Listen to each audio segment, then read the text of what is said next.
Para los que no nos conocen, OPCI es la Organización Iberoamericana de Protección contra Incendios. Es una entidad sin ánimo de lucro, especializada en temas de formación, capacitación y entrenamiento en 4 grandes áreas, lo que tiene que ver con protección contra incendios, continuidad de negocios y atención de emergencias, seguridad humana y riesgo eléctrico. Desarrollamos formación tanto abierta como de este perfil, como también para empresas para los riesgos específicos que manejen cada una de ellas. En el día de hoy, como les informaba, vamos a estar con el webinar ¿qué podemos aprender sobre recientes incendios en Latinoamérica? Con el ingeniero Jaime Andrés Moncada. Él es ingeniero en protección contra incendios, es presidente fundador de la sección latinoamericana de la NFPA, con más de 35 años de experiencia, con énfasis en la problemática de proyectos aquí en toda la región. Graduado de protección contra incendios y poseedor de una maestría en gerencia de tecnología, ambos de la Universidad de Maryland, en los Estados Unidos. Obtuvo su licencia para ejercer ingeniería en la protección contra incendios en Estados Unidos. Fue fundador de la sección latinoamericana de la NFPA, coeditor de la 5ª edición del Manual de Protección contra Incendios de la NFPA en español. Ha publicado más de 200 artículos en revistas especializadas de seguridad. Algunos de ellos los podrán encontrar en artículoscontraincendios.org. Y ha presentado más de 100 conferencias en toda Latinoamérica. Él ha documentado a nombre de la NFPA los principales incendios que han ocurrido en Latinoamérica en los últimos tiempos. Entonces, sin más preámbulos, los dejo a todos con el ingeniero Jaime Andrés Moncada. Ingeniero, muchas gracias y bienvenido nuevamente. Perfecto, Álvaro. Muchas gracias. Te pregunto si ya tienes la presentación. ¿Todo el mundo ya la está viendo? Sí, allí ya todos la estamos realizando. Bueno, Álvaro, qué bien que estamos aquí. Hace rato que estábamos hablando de este momento, de esta posibilidad de hablar con la gente de OPCI, no solamente en Colombia, sino a través de Latinoamérica, como he oído en tu presentación anterior. Agradecer también, además de agradecerte a ti, agradecer a Ned Calderón, la directora de OPCI, por esta invitación. Y para mí, como colombiano, como latinoamericano, pues es un honor poder apoyarlos a ustedes y poder hablar un poquito de lo que yo sé. Ya me presentaste, lo único que quiero mencionar aquí muy rápidamente sobre mi currículum es de que el objetivo del día de hoy es, como decías tú muy bien, hablar sobre incendios y tratar de explicar de la mejor manera posible en esta hora y 15 que tenemos todos juntos para hablar de incendios y hablar de esos incendios desde un punto de vista técnico. Explicar también qué medidas se pueden tomar para que estas tragedias no se repitan. Y lo que quería mencionar era que los incendios que vamos a ver hoy día, que son estos 5 incendios, son todos incendios a los cuales yo he tenido la oportunidad de ir, documentar. Esa palabra documentar es un híbrido entre una investigación de incendios y información técnica sobre el incendio. Ustedes tienen que entender de que tanto la NFPA, que en muchos de estos casos, en la mayoría de estos casos, yo lo hice, digamos, a nombre de ellos, la documentación de los incendios, para ellos y para mí involucrarme en la investigación de incendios, la cual tiene una connotación legal bastante fuerte e importante. Es imposible, es decir, uno va, en mi caso yo dono mi tiempo, obviamente la NFPA me ha ayudado con los gastos o muchos de los gastos de estos incendios, en la mayoría de ellos, de estos incendios, pero lo que se escribe a veces tiene una siguiente fase, que es la fase del litigio. Entonces, si a uno lo llaman a explicar lo que uno ha escrito, pues es complicado porque, pues, primero que todo, uno está muy lejos. Segundo que todo, pues uno no tiene el tiempo para dedicarle a estos incendios. Entonces hay digamos, una palabra que se ha utilizado y es la de la documentación de los incendios. Y esto es muy claro en el caso de la NFPA, ellos documentan o tratan de documentar incendios que han ocurrido fuera de los Estados Unidos sin ser en realidad el ente investigador. Muchos de ustedes que ya me conocen me han oído hablar durante hace muchos años acerca de algunos de estos incendios, pero en general del problema o la problemática de los incendios en Latinoamérica. Si nosotros miramos esta lista, la lista en la que ustedes tienen enfrente de ustedes, una lista de los 16 incendios que han ocurrido en el mundo desde el año 2000, donde más de 100 personas han perdido la vida. El 50% de esos muertos que están en esta lista, más del 50% de los muertos que están en esta lista, son muertos que han ocurrido en un incendio en Latinoamérica. No hay ninguna otra región del mundo que tenga una incidencia tan alta como la tiene Latinoamérica en grandes tragedias con muchos muertos. Algo parecido pasa con los incendios de gran cuantía. La mayoría de los incendios más costosos en el mundo son incendios generalmente de petroquímicos, de refinerías o centrales petroquímicas o de almacenamiento de líquidos inflamables y combustibles. Y ahí en la lista del top 10 hay un incendio de PDVSA, un incendio de Pemex y 2 incendios de Petrobras. Es decir, tenemos 4 de los 10 incendios más costosos en la historia del mundo. Es decir, estamos sobre representados cuando la tragedia es muy grande. Y eso es tal vez la primera gran conclusión que nosotros podemos sacar de lo que vamos a ver. Es decir, aquí en Latinoamérica tendemos a tener tragedias que cuando ocurren resultan en ser algo muy grande.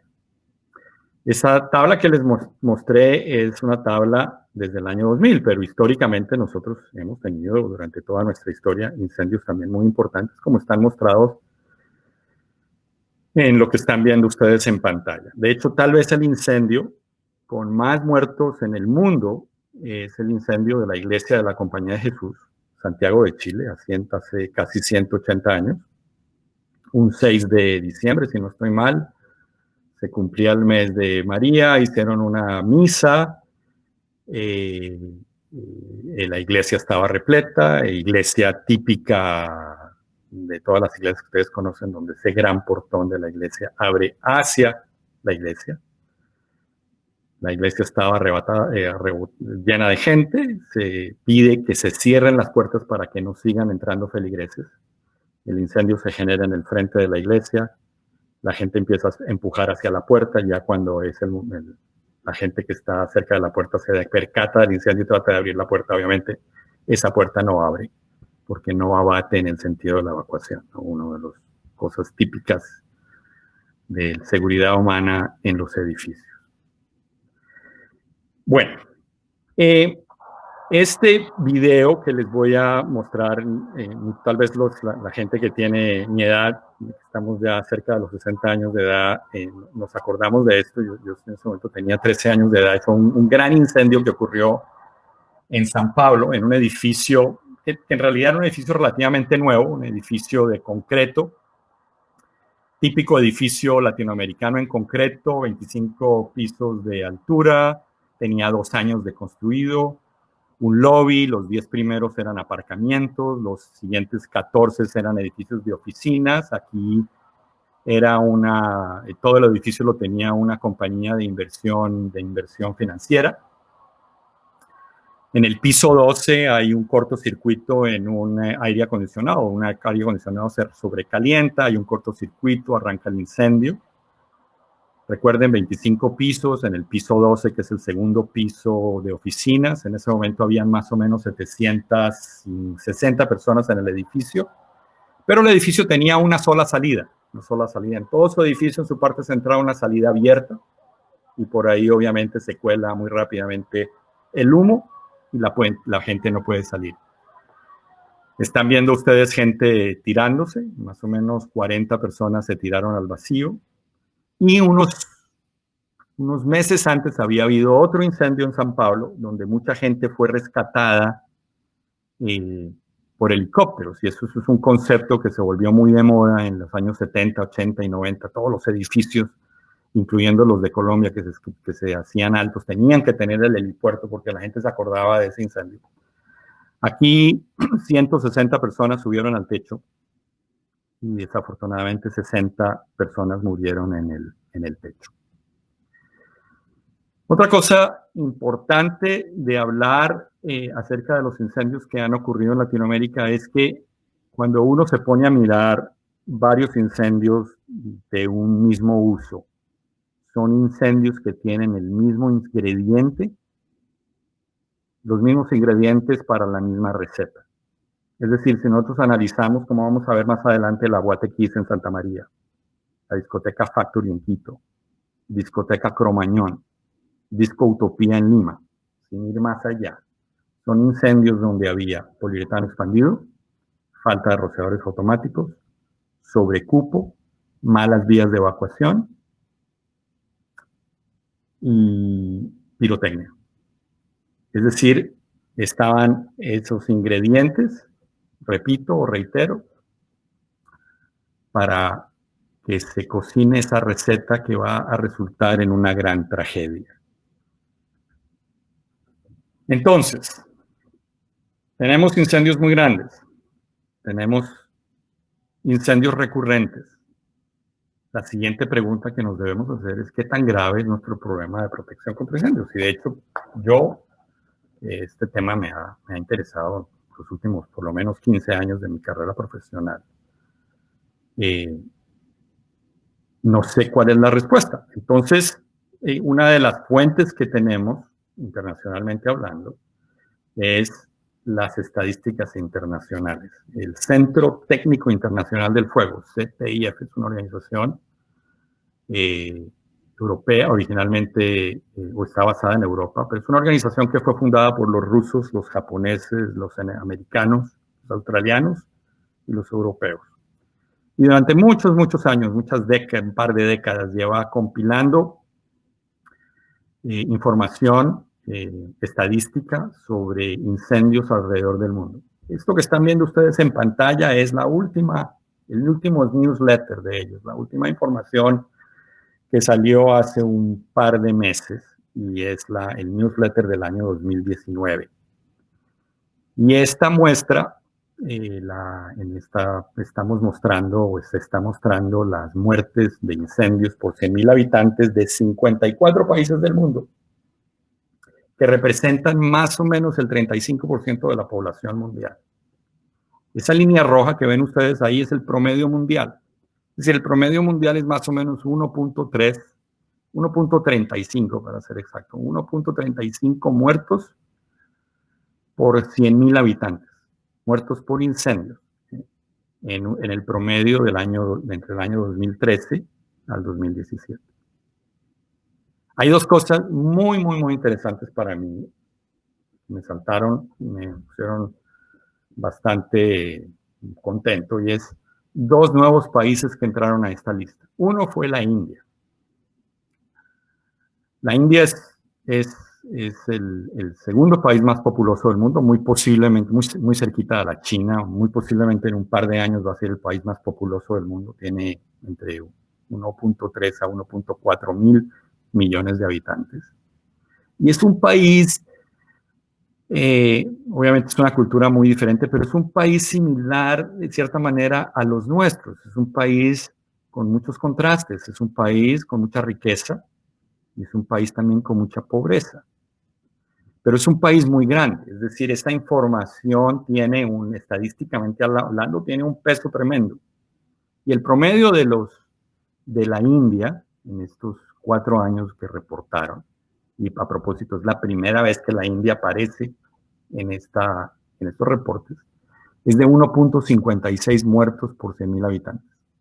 Comparemos eso con los Estados Unidos, que es la flecha de la derecha a la izquierda.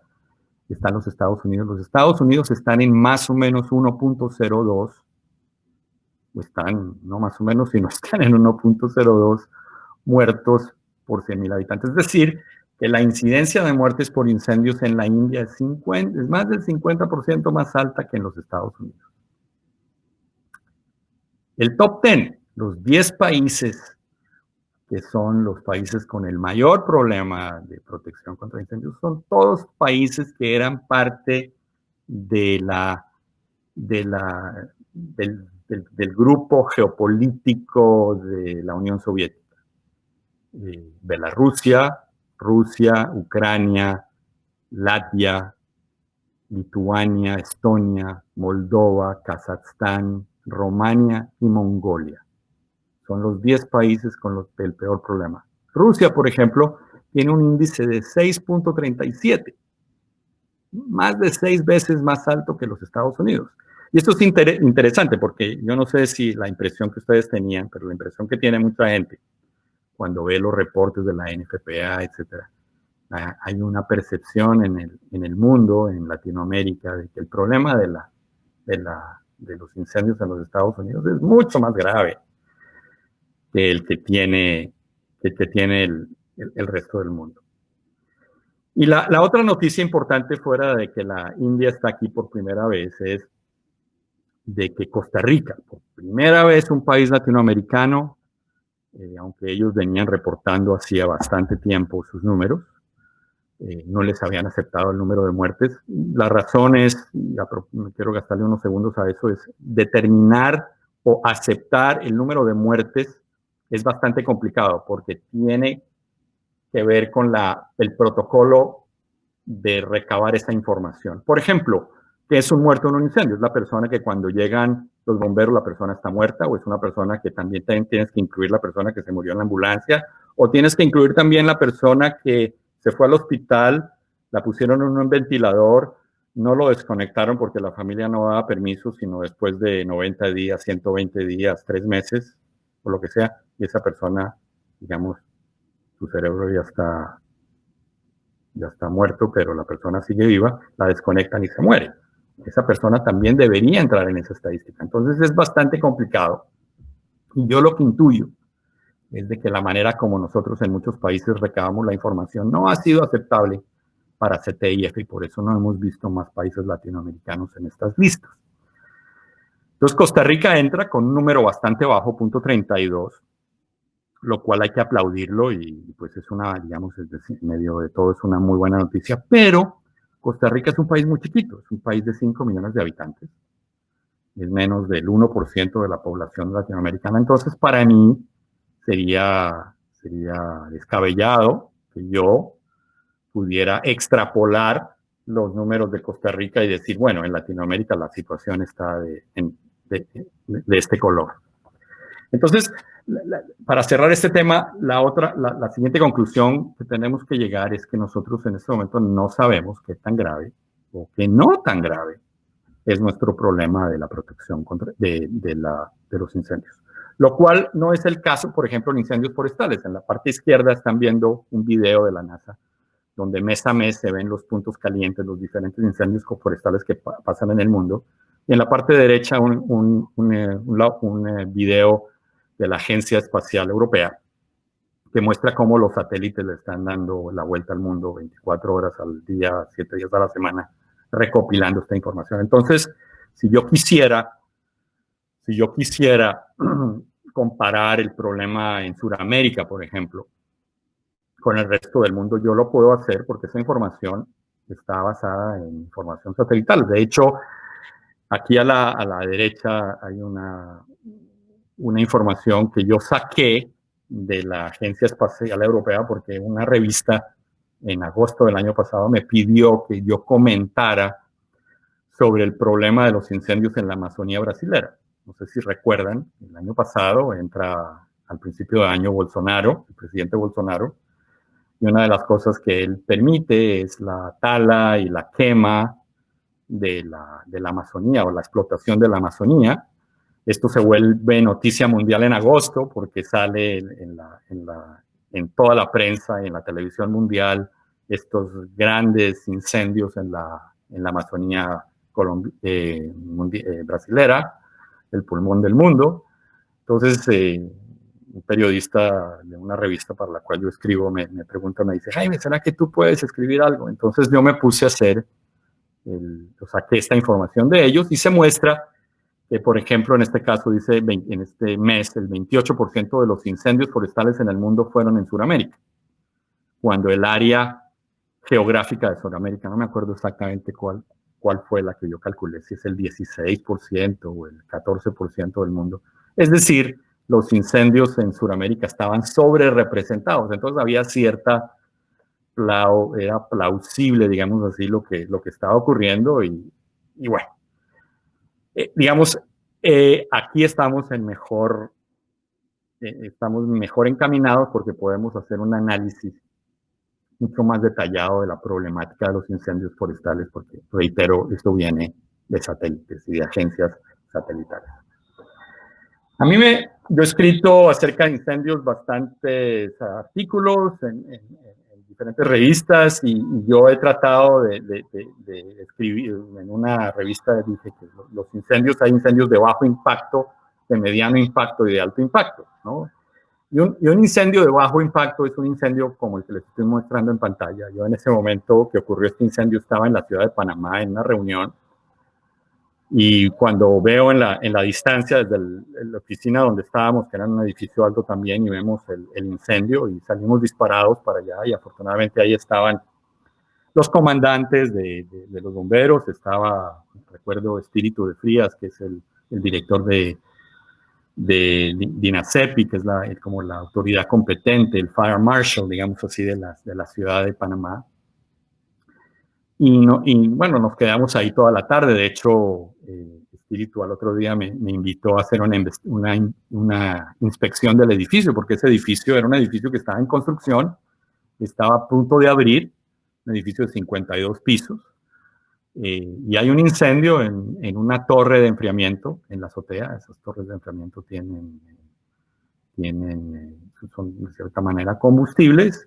Hay un incendio espectacular, lo ve todo en la ciudad. Los bomberos tuvieron muchos problemas en apagar el incendio porque no les llegaba el agua allá arriba. Entonces, esto y lo otro, pero fue un costo un costo muy, muy, muy, muy bajo, $100,000, $100,000 nada más. A raíz de esta visita, yo escribí un artículo, y lo que mencionaba Álvaro en este momento, al principio de la presentación, perdón, decía que había una nueva página de internet que se llama artículoscontraincendios.org, que recopila muchos parte de los más o menos 200 artículos que yo en los últimos 20 años he tenido la oportunidad de escribir y repasa, digamos, lo que pasó en este incendio y me centro en este artículo acerca de los protocolos de protección contra incendios que debe tener un edificio en construcción. Un incendio de medio impacto es un incendio que tiene un impacto mediático local importante. Este fue un incendio en el Centro Empresarial de las Cámaras en Guayaquil, en la Torre A, un edificio que tiene 2 torres, la Torre B, como ven ustedes ahí, de 12 pisos y la Torre A de 7 pisos. Es un complejo de 24,000 metros cuadrados. Hay un incendio en el conducto vertical, hay un trabajo en caliente, la persona que hace el trabajo en caliente trata de utilizar unos extintores, no le cuenta a nadie, deja los extintores tirados, se va y 3 horas después en la parte superior del edificio se empieza a ver el incendio. Ese edificio fue clausurado durante más o menos un año, 600 personas trabajaban ahí, que tocó llevarlas a otros sitios de trabajo. Tuvo un impacto muy importante para la gente que trabajaba y las compañías que estaban dentro de este edificio. Yo fui por pedido de Martín Cucalón, es un muy buen amigo mío, es el comandante de los bomberos de Guayaquil, es un tremendo profesional y obviamente esto mediáticamente tuvo mucho revuelo en Guayaquil, en el Ecuador. Únicamente tuvieron 3 muertos y cuando Martín me llama y me dice, ay, me tienes que venir a darnos una mano con este incendio. Yo le digo, Martín, yo encantado, pero yo no puedo, yo estas cosas las hago en mi tiempo libre, en mis vacaciones, digamos así.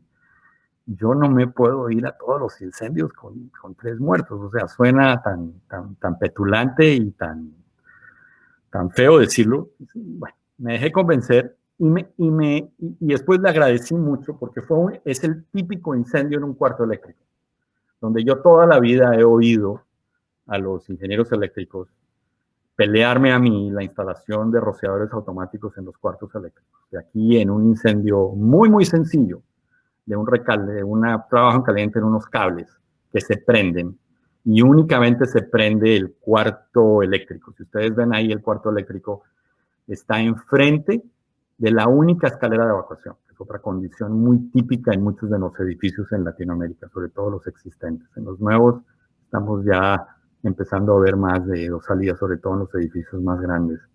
Pero hoy nosotros tenemos miles y miles y miles de incendios, perdón, de edificios con una sola vía de evacuación. Y preciso, el cuarto eléctrico está enfrente de la única vía de evacuación. En la puerta de ese cuarto eléctrico, una puerta de madera, en 8 minutos o 10 minutos el incendio traspasa esa puerta y la gente ya no puede salir por la vía de evacuación. Y el último tipo de incendios, que es el que nos tiene hoy aquí presentes, son los incendios de alto impacto. Entonces, el primero que vamos a ver es un incendio que ocurrió ya hace bastante tiempo, el 15 de octubre del 2004, en el que era en ese momento el edificio más alto de Sudamérica. De hecho, era el edificio más alto del hemisferio sur del mundo. Hoy día hay dos proyectos, 2 edificios en Santiago de Chile, el más alto, que es Costanera Center. Yo tuve la oportunidad de trabajar en ese proyecto. Y este edificio era muy posiblemente muchos de ustedes que han visto novelas venezolanas, siempre es un edificio icónico, digamos, así como las Torres Gemelas eran icónicos de Nueva York. Ese edificio es icónico de Caracas. Son 2 torres en un complejo muy grande. Alrededor de eso habían otros edificios también, habían como, o hay 5 edificios residenciales como de 40 pisos. Estaba la torre de lo que era antes el Hotel Hilton, que fue donde yo me alojé cuando fui a documentar este incendio. Y ese incendio tuvo un costo de $250 millones. Yo, cuando escribí esta documentación, y lo que están viendo ustedes aquí es lo que NFPA me regala cuando yo les escribo una revista y un artículo, y ese artículo es portada. En este caso fue portada de la revista en español, en inglés. Me regalan, los tengo aquí a la izquierda, a la derecha, no sé si se ven, hay varios cuadros que son incendios en otras revistas o revistas de la NFPA, donde ese incendio también ha sido portada de la revista. Y en esos artículos yo escribía que el impacto económico de este incendio, comparado con el Producto Interno Bruto en ese momento de Venezuela, era mucho más alto que el impacto que había tenido las Torres Gemelas comparadas con el Producto Interno Bruto de los Estados Unidos. Entonces es otra cosa muy importante, de que aunque de pronto nuestros incendios no son muy grandes en dólares, nuestras economías obviamente son economías mucho más pequeñas. Entonces es otra manera de mirar a los incendios, ¿no? ¿Cuál es el impacto económico que tiene ese incendio contra la economía de ese país? Y me llamó a mí mucho la atención de que este hubiera tenido un impacto económico mucho más alto que el que tuvo las Torres Gemelas aquí en los Estados Unidos en el 2001. Bueno, un edificio muy, muy bien diseñado y construido. Fue construido en los años 80, cuando Venezuela tenía toda la plata, todos los reales del mundo, como dicen ellos. Un país era la Arabia Saudita o los Emiratos Árabes del mundo, ¿no? Tenían mucho dinero, obviamente el petróleo petróleo que siempre han tenido, lo estaban vendiendo muy bien. Entonces habían megaproyectos en ese país y uno de ellos fue esto. Ese edificio tenía 4 zonas, sótanos. Caracas es una zona sísmica y la manera como el ingeniero estructural hizo el edificio es que básicamente hizo 4 macrolosas. Desde la macrolosa él colgaba la estructura de los pisos inferiores, es decir, que cuando había un sismo, el edificio se movía separadamente las 4 secciones de las macrolosas. Esas macrolosas tenía más o menos como 1,20, era una placa de concreto de 1,20, es decir, una super pared cortafuego. El edificio estaba muy bien protegido, tenía rociadores automáticos, tenía un sistema de alarma, detección, tenía 2 vías de evacuación que estaban perfectamente diseñadas. Es decir, estas 2 vías de evacuación están remotas. Generalmente en los edificios altos se hacen, las escaleras se hacen en el core, en el corazón, donde están los elevadores y la parte central del edificio. Ahí se hacen las escaleras y a veces esas escaleras quedan muy cerquitas, la puerta de una de la otra, entonces no cumplen el criterio de salida remota que tienen los códigos de construcción y los códigos de seguridad humana como el de la NFPA 101. Pero aquí estaba excelentemente bien diseñada y muy bien instalada, porque los bomberos durante el incendio pudieron utilizar esas escaleras durante todo el incendio. La estructura del edificio era, a propósito, muy parecida a la estructura de las Torres Gemelas. Era una cosa que en inglés se llama el steel deck. Es una estructura de concreto aligerado, donde tiene una placa de concreto muy pequeña, llega de cuenta 10 centímetros de concreto, los cuales se han colado encima de una lámina de acero corrugado, y esa lámina de acero corrugado está soportada por vigas metálicas. Obviamente, ni la lámina ni la viga metálica tienen resistencia al fuego. La normativa de la NFPA, por ejemplo, o el Código Internacional de la Construcción, el IBC, International Building Code, que es el código constructivo de los Estados Unidos, requiere que un edificio de estas características tenga un piso con 2 horas de resistencia al fuego. ¿Eso cómo se logra? Cuando tenemos este tipo de construcción, este tipo de steel deck, utilizando un agregado aplicado resistente al fuego. Se llama en inglés Apply on Fireproofing. Es una espuma que se inyecta por una manguera y se recubre el edificio y el fabricante, en este caso era Cafco, le da al fabricante, al instalador, perdón, que tiene que cumplir ciertos migras. De hecho, yo he hecho muchas inspecciones de eso y yo tengo un aparatico donde voy y mido la profundidad del agregado aplicado resistente al fuego cuando se utiliza esto. Y esto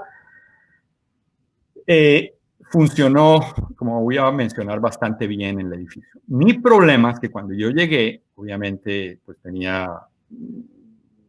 O sea, una de las cosas que me van a oír durante esta presentación es la presión bajo la cual uno está en este tipo de incendios, porque por un lado, pues en este caso, en Parque Central, el comandante Briceño, que era en ese momento el comandante de la ciudad de Caracas, nos llama a la NFPA y en ese momento creo que Nick Candy era la persona encargada del departamento internacional, me llama a mí, yo en ese momento estaba en Puerto Rico, yo le digo a Nick que sí, que yo puedo irme esa misma tarde, afortunadamente había un vuelo, en ese momento un vuelo entre San Juan y Caracas, y, o sea, yo a los 2 días de ese incendio ya estaba en Caracas.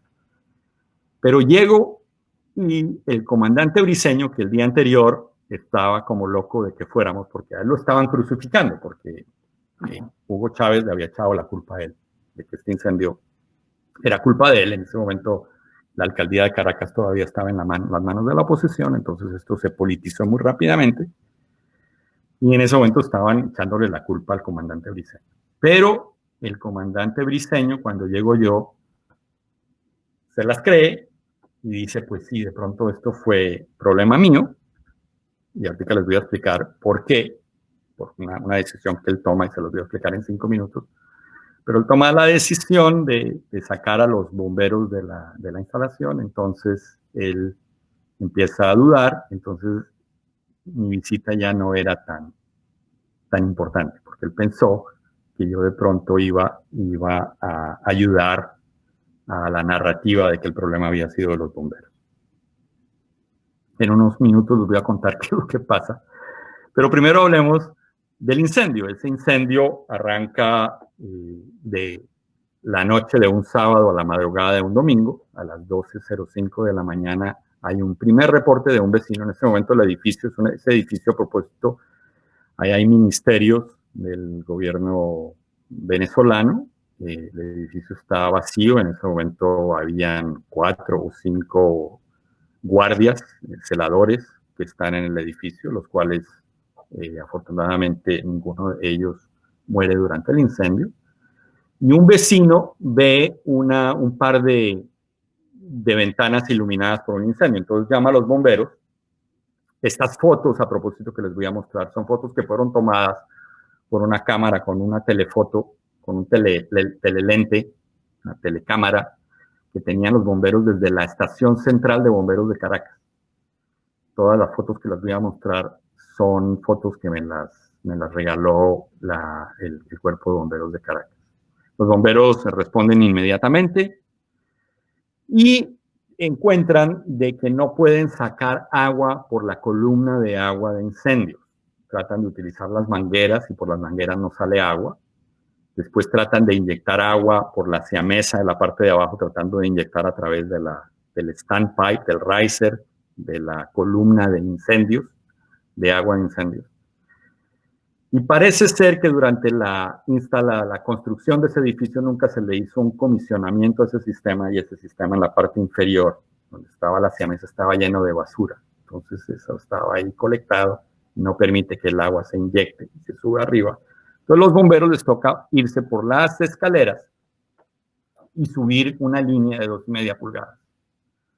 Eso obviamente les toma más de 1 hora, es un trabajo heroico, imagínense subir 30 pisos. Y después a las 3 de la mañana tienen una segunda línea. Y con eso ellos toman una actitud defensiva. Ellos se suben encima del incendio, al piso superior del incendio, y cuando ven que se está metiendo el incendio por una ventana o por una patinillo, por un hueco de instalaciones del edificio, lo tratan de apagar. Y el incendio en realidad está bastante bien controlado, porque el incendio, en las primeras horas del incendio, crece un piso cada 3 horas, o sea, exactamente, cada 3 horas un piso se pierde, a las 6 horas al segundo piso, o sea, crece muy, muy lentamente. ¿Cómo hacen esta actitud defensiva? Los bomberos obviamente utilizan los hidrantes de calle, se van a los camiones de bomberos, de los camiones de bomberos sacan las 2 líneas de 2,5 a través de las escaleras. Pero después de que el camión de bomberos da su presión, que digamos que puede estar trabajando a 150, de pronto 200 PSI, eso está bien por ahí hasta el piso, yo qué sé, piso 17, una cosa así, del edificio. Y de ahí les toca instalar estas bombitas booster, que son unas bombas Otter-Rosenbauer, que son muy típicas en carros de bomberos. Son bombas de muy bajo caudal y relativamente baja presión. Esto le sube la presión a una manguera en unos 3 o 4 bares, en unos 50, 60 PSI. Y tiene unos flujos por ahí de 70, 80 galones por minuto, no son flujos muy altos. Funcionan a gasolina, entonces pónganse a pensar que tienen que tener esto cada 3 o 4 pisos, ¿no? En el incendio, ¿no? Tienen que tenerlas. Y obviamente en el transcurso de las horas, pues se van quedando sin gasolina, entonces tienen que tener otra logística para llevarle gasolina a estas bombitas. Y se están quedando estas apagadas por la digamos, ineficiencia de esa logística. Entonces el incendio empieza a crecer un poquito más rápido en la mañana del día siguiente. Ya estamos en la hora 10 a 11 del incendio. Y Esto es un domingo donde toda Venezuela está viendo en vivo y en directo este incendio, y lo que la gente empieza a hablar, los periodistas en la televisión y en la radio, empiezan a decir es de que esto se va a caer como las Torres Gemelas. Acuérdense, este es el año 2013, 2 años después de las Torres Gemelas. Entonces todo el mundo, digamos, está expectante de que esto se va a caer. En ese momento, dentro del edificio hay más de 200 bomberos. Las familias de esos bomberos se van al sitio del incendio, rodean el cuarto, el cuarto de comando, o sea que será un carro. Los bomberos de Caracas en esa época tenían muy buenos equipos. Tenían un carro de comando de incidentes, rodean el cuarto de comando de incidentes las familias y le empiezan a pedir al comandante Briceño de que saque a sus familiares del incendio porque ese edificio se va a caer. Entonces el comandante le dice a su comandante de escena, le dice, mira, si tú oyes algo raro dentro del edificio, pues nos vamos. Y a las 12 del día, esto es una foto que tomó el fotógrafo del cuerpo de bomberos, él y otra persona, me dijeron ellos, son las últimas 2 personas que barrieron el edificio para que no hubiera nadie y tomaron esta foto. Y hubo un colapso parcial de un piso, fue un colapso, reitero, muy, muy pequeño. Por eso digo yo que el sistema estructural funcionó muy bien. Y obviamente, pues esto hace un estruendo tremendo durante el incendio. Entonces, en ese momento, los bomberos, el comandante de bomberos toma la decisión de sacar a los bomberos del edificio. Y en ese momento sale Hugo Chávez, en cadena nacional, politiza el incendio, le echa la culpa a los bomberos, dice que son una manada de cobardes, y manda a las Fuerzas Armadas con estos helicópteros, con las famosas baby buckets, ¿no? Las canastas estas de agua para incendios forestales. Yo en ese momento no me había percatado lo que estaba viendo.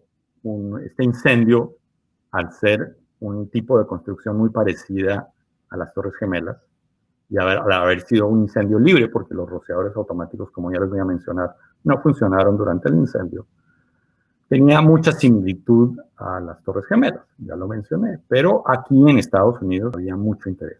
Por un lado estaba el grupo de ingenieros estructurales. Entonces, mientras yo estaba allá, hay una revista aquí en Estados Unidos que se llama ENR, Récord de Noticias de Ingeniería, que se publica una vez al día. Y los reporteros de esa revista me llamaban 10 veces diarios. Jaime, ya viste la estructura. ¿Cómo es la estructura? Y yo en ese momento no había podido entrar al edificio. Y hice un error, porque el comandante de bomberos de Caracas me convenció de que yo iba, a propósito, debo decir, yo voy con una carta de la NFPA que dice que yo voy a documentar el incendio, pero que yo no voy a investigar, yo no voy a opinar, y yo tengo prohibido hablar con la prensa. Entonces, la presión era tan alta contra el cuerpo de bomberos, y era tan obvio de que el problema no había sido de él, sino había sido de la falta de mantenimiento de los sistemas de protección contra incendios del edificio. Y yo llamo a la NFPA y los convenzo de que me dejen hablar con la prensa para eliminar el argumento de que el problema había sido los bomberos. Y eso ocurre, a mí me dejan responder una pregunta en la NFPA, me dicen, bueno, si es una pregunta muy dirigida, muy técnica, responda a esa, pero no hable nada más, eso lo hago. Pero en ese momento, cuando lo hago, yo me vuelvo enemigo también del gobierno venezolano, entonces me cierran el acceso al edificio. Entonces tengo un problema adicional, y es que a lo que yo iba a hacer, ya no tengo acceso al edificio. Afortunadamente, lo que me salvó es que en la torre de al lado hay una torre idéntica que se construyó al mismo momento, y esos empleados se van a la huelga. Entonces el representante del gobierno venezolano se le ocurre que, como yo estoy ahí, que yo les diga a ellos qué es lo que está mal qué es lo que hay que modificar en ese edificio, y el sindicato de los trabajadores acepta esa posición de que si yo entro al edificio que está que no se incendió, y hago una pequeña inspección y hago un reporte que el gobierno se compromete en hacer los cambios necesarios para que el edificio sea seguro. Entonces, afortunadamente pude entrar a este otro edificio porque al edificio incendiado nunca me permitieron entrar. Pero afortunadamente los bomberos tenían muy buena información y se colaron y me consiguieron mucha información y me apoyaron tremendamente. Lo que quería mencionar es con esta fotografía es que yo mostré esto después de que yo publiqué esto en la NFPA, la Asociación Internacional de Jefes de Bomberos me invitó a su reunión anual. Es la presentación más grande que yo he dado en mi vida. 1.500 personas, creo yo, es lo que había ahí, todos jefes de bomberos, no solamente los Estados Unidos, sino muchas partes del mundo. Y yo presenté una presentación un poco, obviamente, mucho más detallada de la que les estoy dando a ustedes en este momento. Y cuando muestro esta foto, los 1.500 bomberos se echan a reír.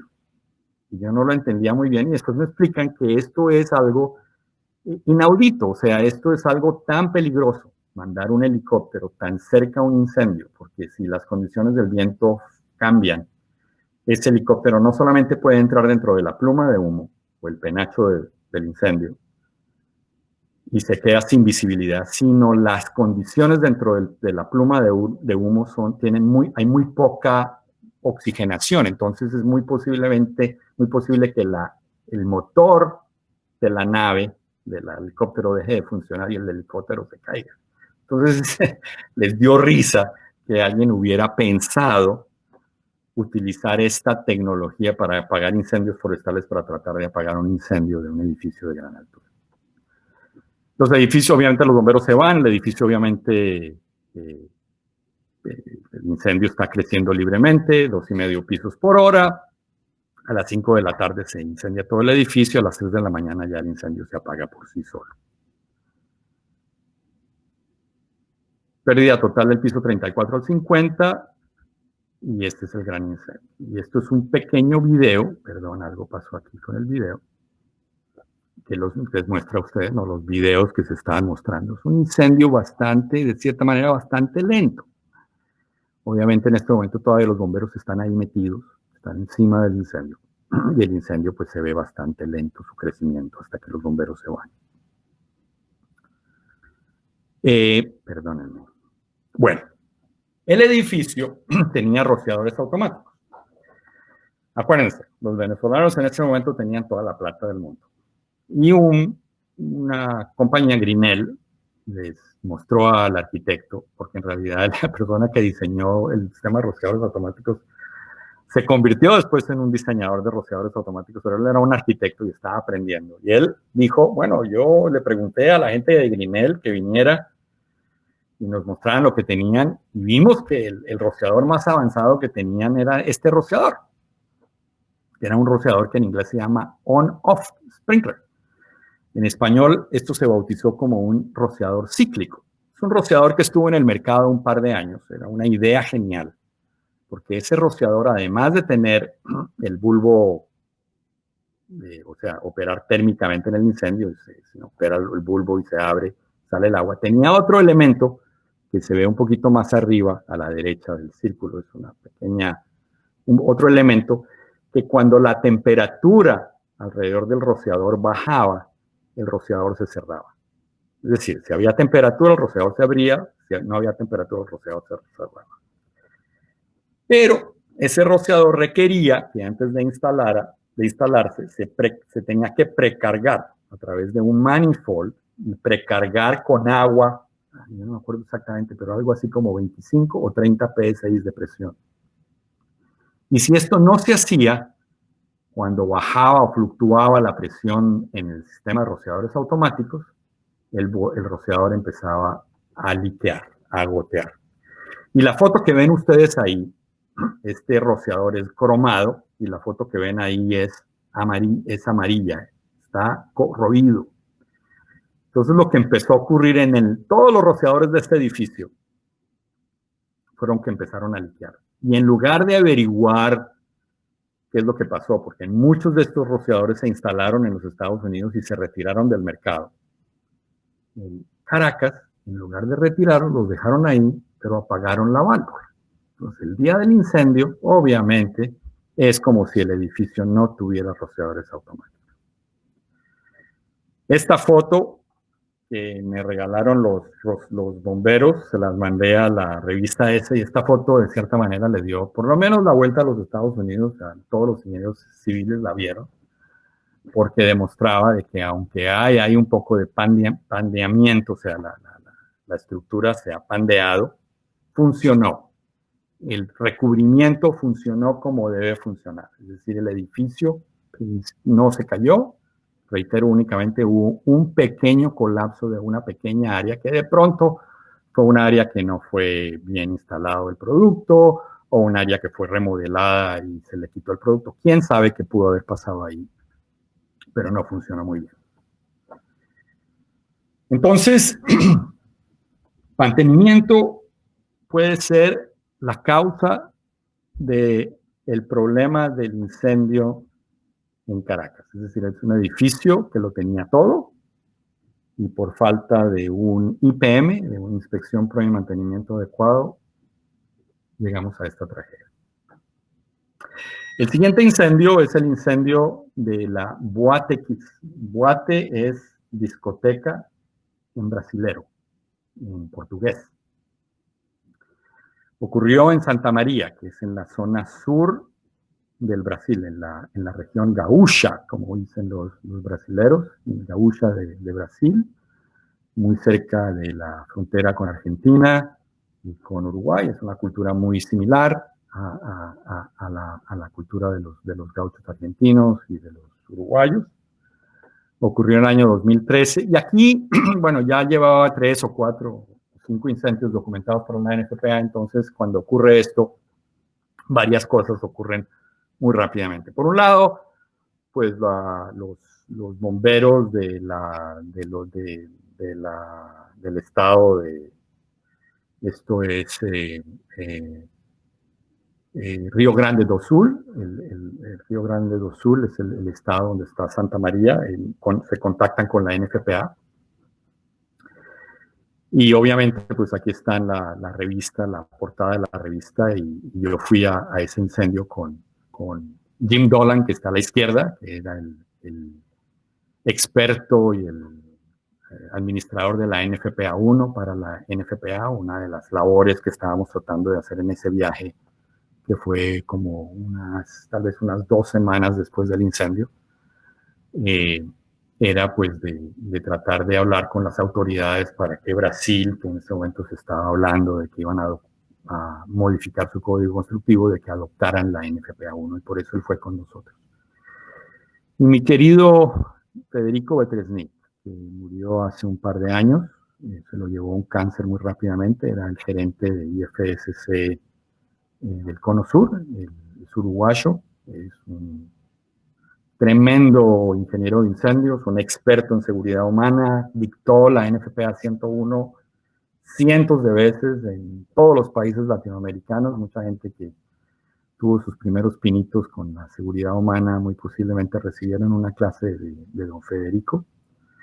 Y como muy buen uruguayo, los uruguayos son los que mejor hablan el portugués. Tienen obviamente son vecinos, pero tienen una gran relación, no solamente económica, sino económica y de turismo y todo con los brasileños. Entonces él fue conmigo porque, aunque mi portuñol es bastante pasable, yo me hago entender, pues Federico habla perfecto. Y una de las cosas interesantes que ocurrieron es que ahí estaba la gente de Discovery haciendo un especial, tanto en portugués como en español, sobre el incendio. Y yo había tenido unas discusiones con ellos unos años antes, acerca del incendio Cromañón, que fue un incendio que nosotros tratamos de documentar, escribimos de una manera muy general en la revista, tanto Eduardo Álvarez, que trabajaba en IFSC de la Argentina, y yo tratamos de documentar ese incendio, pero en realidad no tuvimos el acceso que necesitábamos para poder escribir un documento. Pero Discovery Channel hizo un especial, y la persona que contrataron como el especialista de incendios era un abogado, que en la realidad Y si ustedes oyen ese especial, eso se le paran a uno los pelos de las tonterías que este señor estaba diciendo. Y bueno, a través de mi hijo, que tiene su mejor amigo, su mamá en ese momento era la presidenta del Discovery Channel, que las oficinas centrales están muy cerca. Yo les estoy hablando desde el estado de Maryland, más o menos a 20 kilómetros al norte de la ciudad de Washington, y muy cerquita de aquí están las oficinas centrales del Discovery.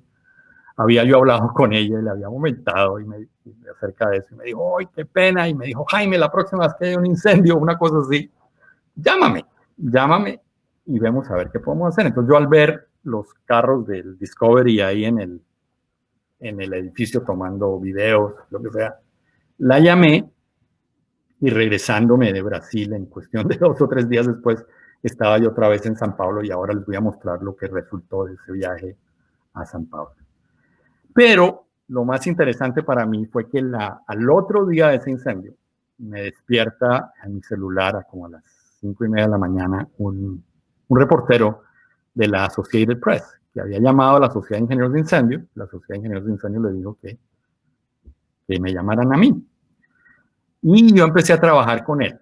Y los recursos que estos señores tienen fueron increíbles, porque yo, por ejemplo, le pedía a él, le decía, no, mira, yo en realidad no te puedo ayudar, pero yo obviamente no conozco el incendio, no he estado ahí, yo me siento un poco intranquilo. Me dijo, no, tranquilo, que yo lo que necesito es un poco de background, que una persona como usted nos ayude a interpretar qué es lo que pasó acá. Entonces, por ejemplo, yo le pedía los planos, me los conseguía. Y después yo le decía, mire, a mí me parece que aquí el problema es poliuretano expandido, porque lo vamos a hablar. Y un fotógrafo se metió al edificio y se robó un pedazo de poliuretano expandido y después me lo mostró. Y después quería que yo lo mandara a investigar. Entonces, pues nos dimos cuenta que la cantidad de poliuretano que uno tiene, que necesita para hacer una investigación de la producción de humo y de la toxicidad, es un pedazo de poliuretano muy grande, tal vez 1,5 metros por 60 centímetros. Es un pedazo bastante grande que se mete en la máquina de investigación. Pero bueno, este incendio ocurrió en una ciudad, como decía yo, en la zona gaúcha de Brasil, en el sureste del Brasil, una ciudad universitaria, 3 facultades de la Universidad de Santa María, que es una universidad estadual, como llaman ellos, estatal del Brasil. Digamos, es un pueblo que vive porque ahí hay una gran cantidad de estudiantes. Esas 3 facultades estaban haciendo una fiesta, contrataron una banda de música de música tipo música country, pero estilo brasilero, música bailable. Y obviamente ahí se había utilizado poliuretano alrededor de la tarima. A propósito, aquí está, cuando reciban ustedes el video de esta presentación, van a ver que aquí tenemos el artículo donde está esta información. Bueno, para entender este incendio hay que entender la manera como esta discoteca estaba distribuida. Esta discoteca, lo primero que hay que decir es que esto muy posiblemente fue anteriormente ser una discoteca o una casa de familia, donde hay una calle, aquí en la parte de enfrente hay una casa, en la parte posterior hay otra casa y en la parte de atrás hay otra casa. Por consecuencia, es imposible hacer una vía de evacuación, vías de evacuación que no sean en la fachada del edificio. Y la discoteca está dividida en 2 ambientes. El ambiente número 1, que es donde está el origen del incendio, ahí hay una tarima y ahí hay una banda. Y esa banda le está tocando a un grupo de personas que están oyendo un concierto. En la parte posterior, donde está el número 2, hay una discoteca mucho más tradicional. Aquí estamos mostrando un video del inicio del incendio. La banda estaba utilizando fuegos pirotécnicos que le pegan al poliuretano expandido que está en la parte superior, y lo que están viendo a ustedes aquí es la gente de seguridad con extintores que están tratando de utilizar extintores durante el inicio del incendio. Y adivinen qué, esos extintores no funcionan. los colombianos que me están oyendo van a entender esto en 5 minutos. La industria de los extintores en países como, por ejemplo, Colombia es una industria que hoy día es una industria muy, muy casera. O sea, o sea, no hay una homologación de la calidad de un extintor. Entonces hay muchos casos donde, por ejemplo, este tipo de discotecas pequeñas que compran extintores de bajo costo, el extintor en el incendio, los 2 extintores que trataron de utilizar no funcionaron. Lo que están viendo aquí es una foto de un celular de la gente que ve que está en el segundo ambiente. Y ese segundo ambiente está, no sé si ustedes están viendo, pero en esta parte, ¿no? En donde están entre los baños, este bar, este otro escenario, que en realidad ese escenario no estaba utilizando. Es una discoteca mucho más convencional, donde hay música, la gente está parada, la gente está hablando, la gente si quiere se puede poner a bailar, pero en la parte de atrás, donde está el origen del incendio, ahí sí hay un ambiente muy diferente, donde hay un concierto, y ahí es donde está el origen del incendio. Para entender qué es lo que ocurre en las discotecas en Brasil, es un poquito diferente a lo que yo he visto en otras partes del mundo. Cuando tú entras a una discoteca en Brasil, como está mostrando la fecha, tú entras por la parte de la derecha a una taquilla donde te piden identificación y te dan un papel. Y durante la noche tú vas a los diferentes bares y tú pides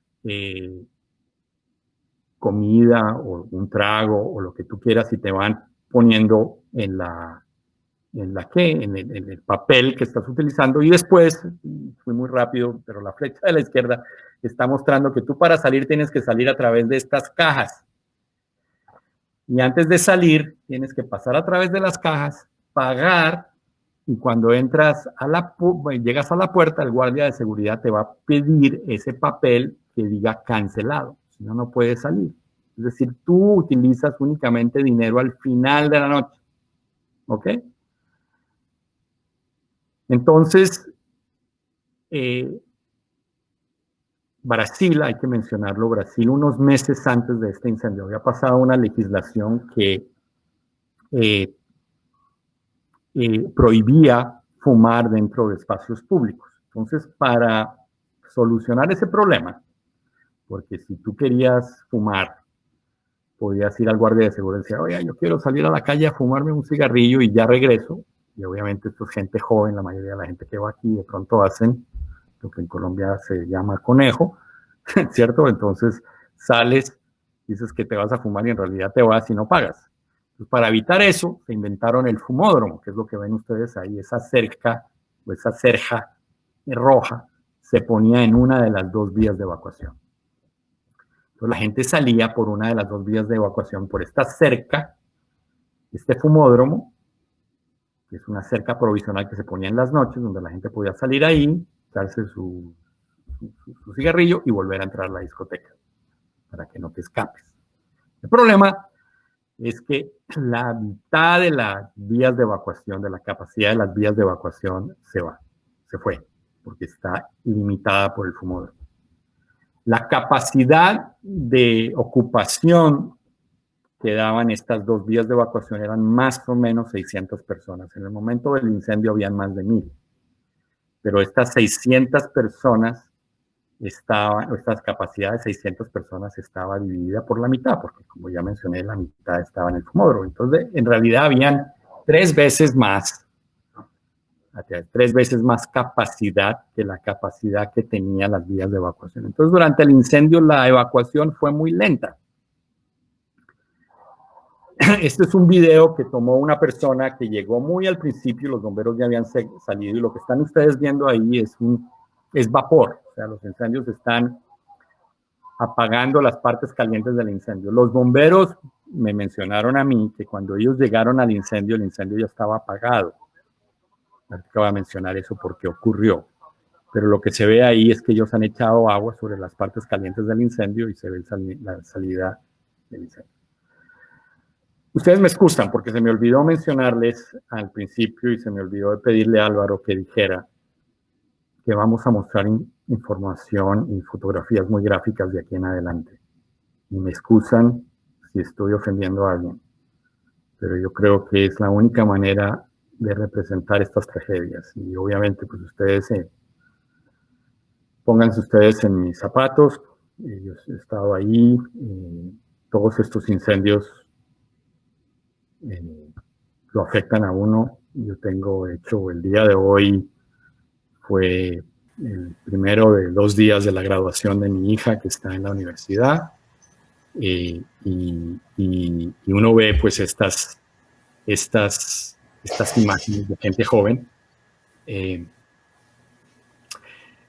Y bueno, un incendio, como decía yo anteriormente, que tenía sobrecupo, que tenía el poliuretano expandido, no tenía rociadores automáticos. Álvaro, parece que gracias. Parece que se abrió un micrófono. Gracias. Salidas inadecuadas y fuegos artificiales. La población que estaba ahí, gente joven, buena moza, con el mundo por delante. Y una cosa muy interesante, esta es la gente que estaba empezando a salir. Lo que ven ustedes ahí son los bomberos y la policía entrando por la salida principal. Y lo que hay es un grupo de personas que estaban paradas, una en fila, una encima de otras. No se ve el hacinamiento encima de la salida, no se ve la gente empujando, sino la gente está ahí calmadamente esperando y respira este ácido cianhídrico y en cuestión de unos pocos minutos se desvanece, se desmaya y durante el incendio se muere. Este poliuretano produce ácido cianhídrico. El ácido cianhídrico es extremadamente tóxico. Es de hecho 25 veces más tóxico que el monóxido de carbono, que es el producto de combustión típico en un incendio. Es un elemento asfixiante que entra a las células y evitan que haya una transferencia a la célula del oxígeno. El cerebro se da cuenta de lo que está ocurriendo y básicamente le dice a los pulmones, deja de respirar y tú entras en paro respiratorio. Una de las cosas interesantes que me comentó uno de los bomberos me decía, yo le preguntaba, pero cuéntame algo que nadie le haya preguntado. Me acuerdo que le dije así, algo que nadie le haya preguntado. Y me dice, pues a mí lo que más me ha afectado y lo que es del momento del incendio recuerdo vivamente y sobre todo en las noches, es que cuando nosotros entramos, obviamente esto está en silencio, está oscuro, era el repique de cientos de celulares. Son muchachos modernos. El muchacho moderno tiene su celular y todos estos tenían celulares y obviamente sus familias, sus novios, sus amigos los estaban llamando a ver si ellos estaban vivos o no. Y le llamó la atención, a mí también, de oír en los primeros momentos del incendio, cuando regresan los bomberos, todos estos celulares repicando, ¿no? Y es muy interesante ver, ¿no? Cuando uno, y me voy a regresar un segundito, si ustedes ven, la cantidad de humo que hay aquí es muy poquita. O sea, uno generalmente se imagina en los incendios la gente carbonizada o la gente llena de humo. Fíjense, la persona que está en la parte izquierda tiene una camisa blanca y está intacta. La persona que está ahí parece que tiene un poquito de rojo, parece que le dieron un golpe, un codazo y le rompieron la nariz o lo que sea, pero la producción de humo fue muy pequeña. Este es, por ejemplo, el sitio del origen del incendio, donde está la banda. Obviamente la banda está encima de un escenario que es de madera y todo eso se quema y hay un incendio más tradicional. Pero este es el ambiente número 2, el que está en la otra parte. Y miren ahí, hay cortinas de tela, hay paredes de madera y nada de eso se quema.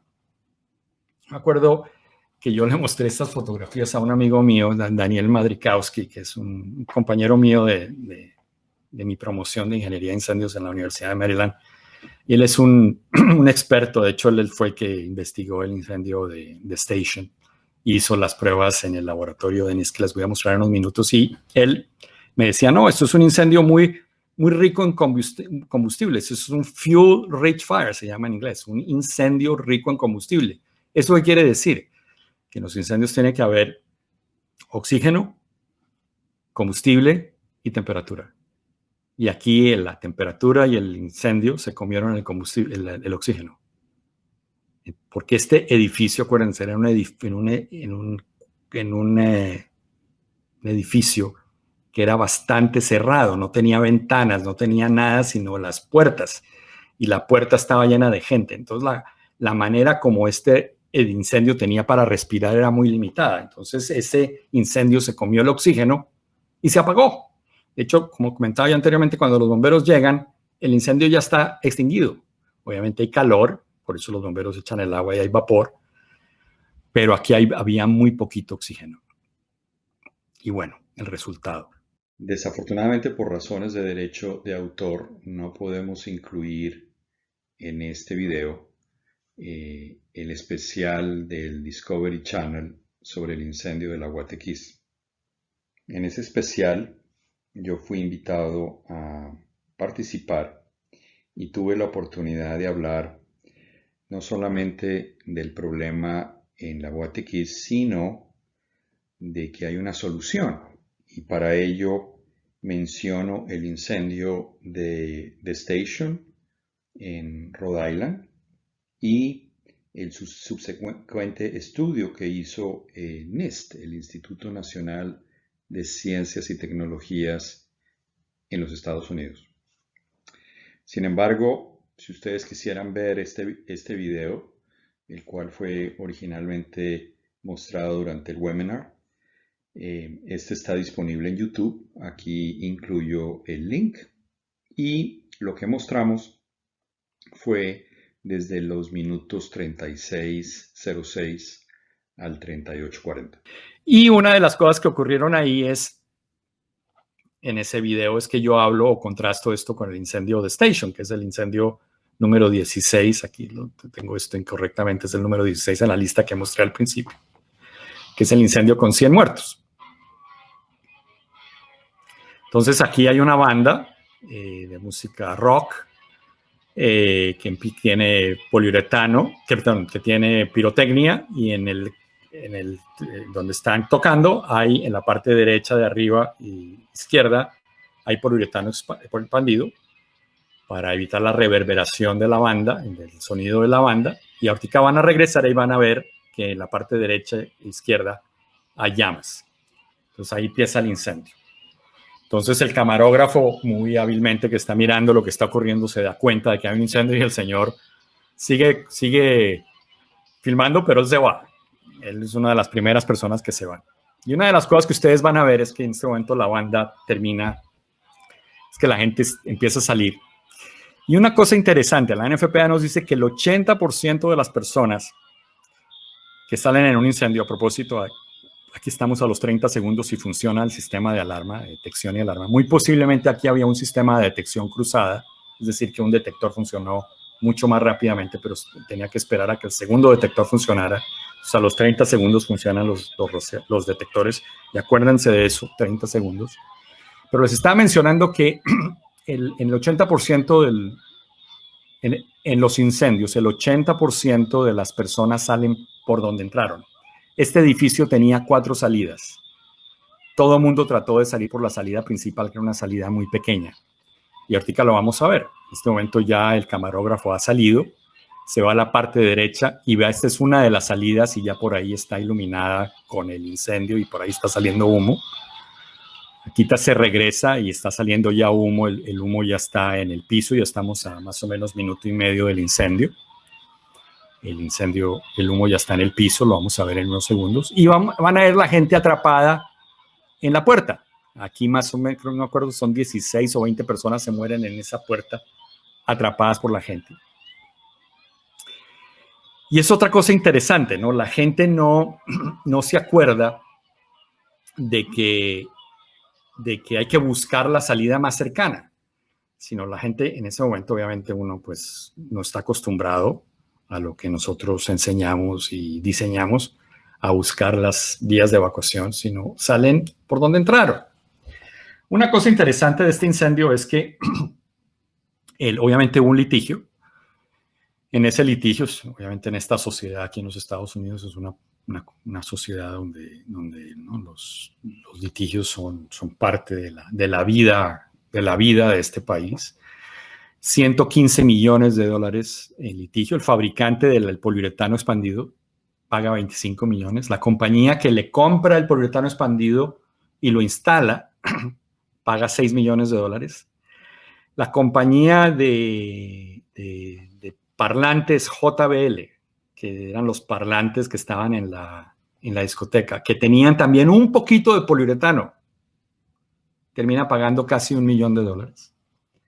El que toma la decisión de utilizar fuegos artificiales es el gerente de la banda, el manager de la banda. A él le dan 15 años de prisión, sirve 4 y sale a los 4 años por portarse bien en la cárcel.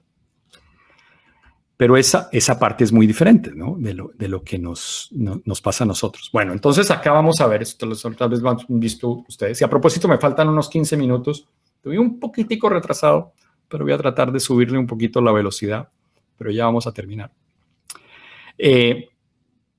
Y sale más o menos, bueno, aquí lo que está tratando de mostrar es que el Instituto Nacional de Estándares, de Normas, de Normalización y Tecnología de los Estados Unidos, NIST, hizo la investigación del incendio y en su laboratorio construyó a escala real el mismo incendio. Y lo que están viendo ustedes ahí en plateado son unas torres llenas de probetas térmicas y de información de combustión, temperatura, y producción de CO2, niveles de oxígeno, niveles de ácido cianhídrico. Y esta probeta que está más al frente, es la probeta que les voy a mostrar yo, es una probeta que está a más o menos 5 pies de altura, a 1,50 de altura del piso. Y lo que ustedes van a ver aquí es que más o menos al minuto y medio, ya sin rociadores automáticos, el incendio está en el piso. Y lo que van a ver acá es el mismo incendio. Y pónganle atención, aquí hay, no sé si ven, 1, 2 y 3 rociadores. Estos rociadores van a funcionar. Estos 2 rociadores van a funcionar muy rápido porque están casi debajo del incendio. Van a funcionar como a los 23 segundos y 25 segundos. Acuérdense que el sistema de detección y de alarma funcionó a los 30 segundos. Entonces, eso es otro gran argumento que se viene discutiendo ya hace décadas en la NFPA. Y es que en edificios como estos, sitios de asamblea, o sitios de oficina donde hay rociadores automáticos, la NFPA no requiere la instalación de detección de humo, algo que es muy diferente a lo que nosotros hacemos en Latinoamérica. Y la razón es esta, de que la diferencia entre la operación de un rociador a un detector es hoy día tan pequeña que tú ya no te ganas nada con la detección. Tiene que ser un incendio muy pequeño. Entonces, cuando hay un incendio muy pequeño, pues al ser un incendio muy pequeño, pues no es muy riesgoso, ¿cierto? Pero el problema es con los incendios grandes. Entonces, lo que estamos viendo aquí es una cantidad de un humo blanco que en realidad es, lo que están viendo ustedes es vapor. Y eso les voy a mostrar, es lo que les voy a mostrar ahorita. Por ejemplo, estos son los resultados de esa probeta que les mencionaba. Aquí tenemos la temperatura en el axis izquierdo o vertical y en el axis de abajo tenemos el tiempo. Entonces vamos a ver cómo la temperatura en los rociadores, ¿no? Cuando no hay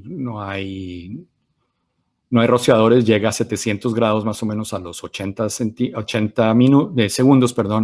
y a 1.4 metros encima del techo llega a 450 más o menos grados centígrados a los 90 segundos. En la parte de abajo tenemos la línea azul, que es la temperatura cuando hay rociadores automáticos, o sea, ni se mosquea. Aquí tenemos la producción de ácido cianhídrico. Llega a un pico más o menos de 0.15 más o menos a los 90 segundos del incendio y después empieza a bajar. Esta es la producción de monóxido de carbono, la cual a minuto 10 llega a más o menos 3,5% por volumen. Y esto es muy interesante. Esta es la producción de oxígeno, o sea, la cantidad de oxígeno, cómo baja cuando no hay rociadores, la línea roja, y en la verde es cuando hay rociadores. Es decir, lo que ustedes vieron, ese humo blanco, es vapor. Ustedes cuando entran a la ducha, la cantidad de oxígeno no baja. Hay vapor que no elimina el oxígeno que está en la ducha. Y eso es lo que básicamente había en ese incendio cuando hay rociadores automáticos. Es decir, es increíble, ¿no? La diferencia en un incendio cuando hay rociadores y cuando no hay rociadores. Y obviamente, pues la gran diferencia es este señor, ¿no? Este rociador automático que tiene un bulbo con alcohol de expansión rápida, que con la temperatura incrementa la presión, rompe el bulbo, desaloja la tapa del rociador y permite que el agua le pegue al deflector y se desparrame encima del incendio. Bueno, muy rápidamente les voy a mostrar este incendio. Este es el incendio de un supermercado en Paraguay, el Licuado Bolaños. 426 muertos, una gran cantidad de muertos. A mí me encanta mostrar esta foto porque es una foto de un supermercado moderno. Yo creo que si aquí el inspector de seguros hubiera ido a este edificio y le hubiera dicho al dueño del supermercado que tiene que poner rociadores automáticos, porque si no lo hace, un día de estos va a haber un incendio donde se van a morir 400 y pica personas, a esa persona de pronto el cliente lo saca patadas y de pronto hasta la compañía de seguros lo echa, porque es difícil entender que aquí pudo haber ocurrido esta tragedia. Ese edificio estaba protegido como está protegido muchos edificios en Latinoamérica, es decir, había detección de humos, detectores de calor habían en la parte del aparcamiento, habían estaciones manuales, habían 10 cornetas, estos habían sido instalados por el señor que vendió el panel de antiintrusión, eran equipos no listados, nunca funcionaron, nunca se oyó la alarma, esto no se sabe en qué condiciones estaba. Habían extinguidores, habían gabinetes con banderas que nunca nadie utilizó y había salidas inadecuadas.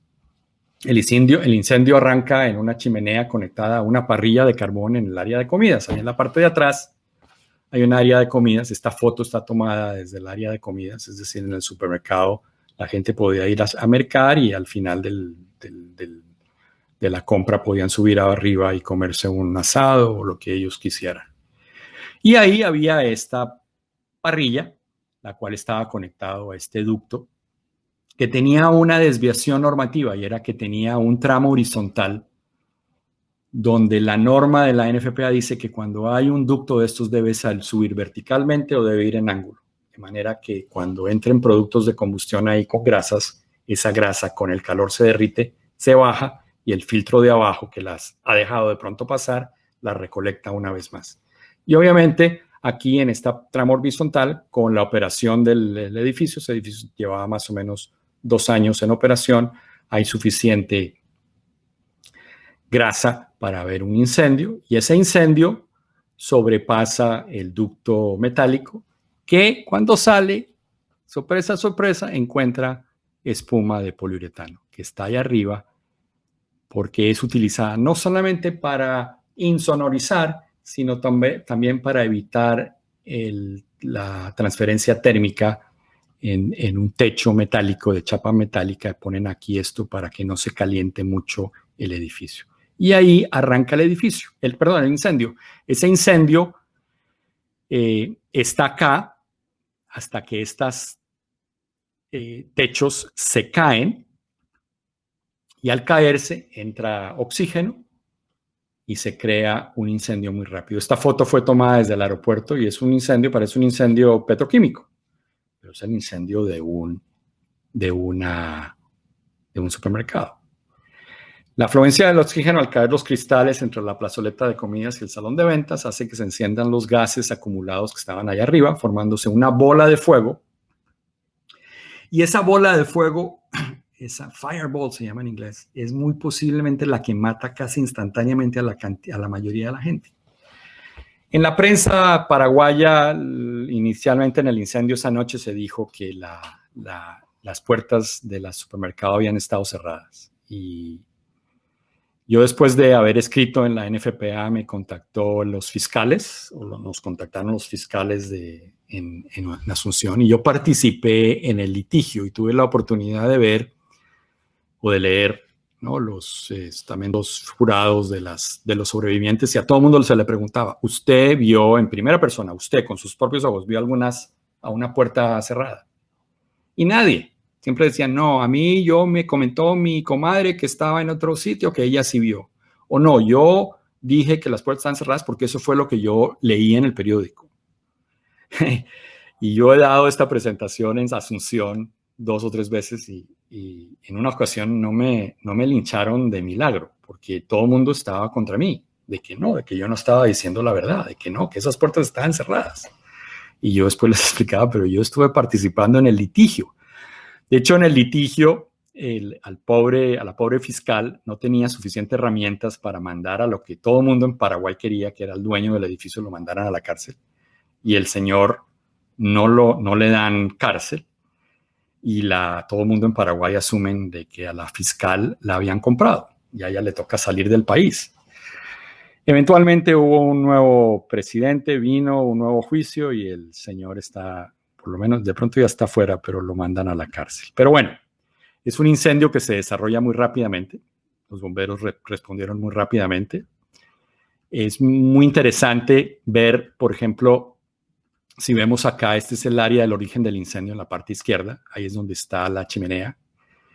Y esa está casi intacto. O sea, ahí hubo un incendio inicial que llega a la parte derecha donde está la bodega o donde hay áreas con mayor combustibilidad y arranca un segundo incendio mucho más tradicional y ese es el que hace que se caiga al techo del edificio.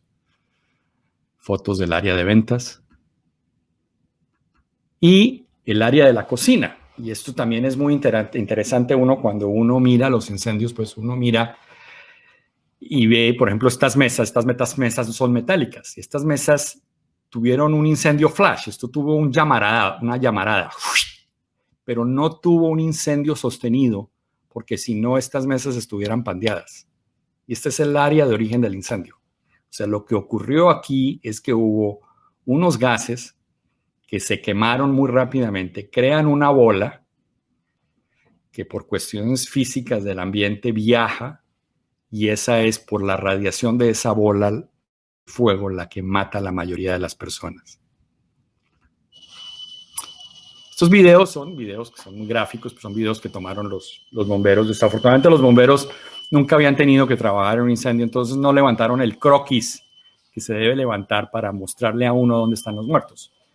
Pero lo que nosotros no oímos de nadie es que hubiera un grupo de personas enfrente de las salidas. Acuérdense del station, ¿no? La gente sale por donde entra. Aquí no se veía, sino la gente estaba resguardada en la perimetría del edificio.